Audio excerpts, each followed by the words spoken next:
Hi everyone, we're going to find the critical numbers for f and find the open interval where f is increasing or decreasing and apply the first derivative test to identify all relative extremum.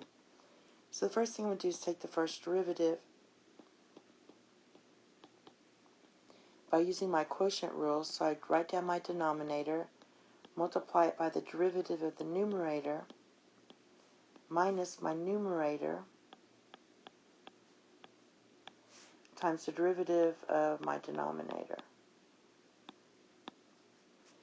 all over my denominator squared.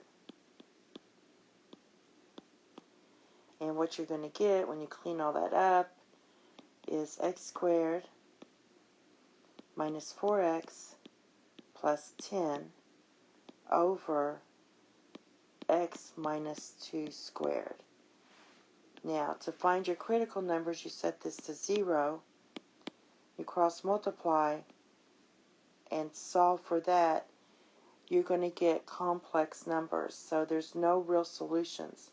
So we have no critical numbers because you can't factor it, and also you can't, when you put it in the quadratic formula, you will get i's because of the discriminant. The discriminant is less than 0. Therefore, we do have a discontinuity at x equals 2 because you can't divide by 2. That generates an asymptote. So what we're going to do is use 2 for our test intervals.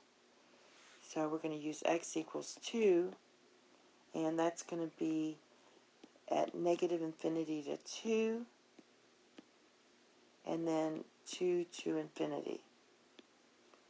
So my derivative was, x squared minus 4x plus 10 over x minus 2 squared. If you plug in 0, which is the easiest one to do, plug in 0, you're going to get 10 over 4, and that's just positive. So our sign is positive. If I plug in 3 for this one, say, I'm going to get a positive over a positive again.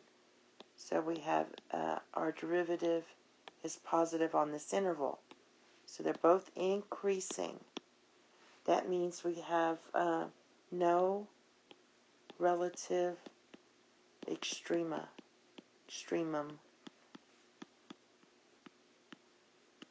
You have to have increasing and decreasing to have a relative minimum and maximum. And we don't have that. Thank you. Have a nice day. Bye-bye.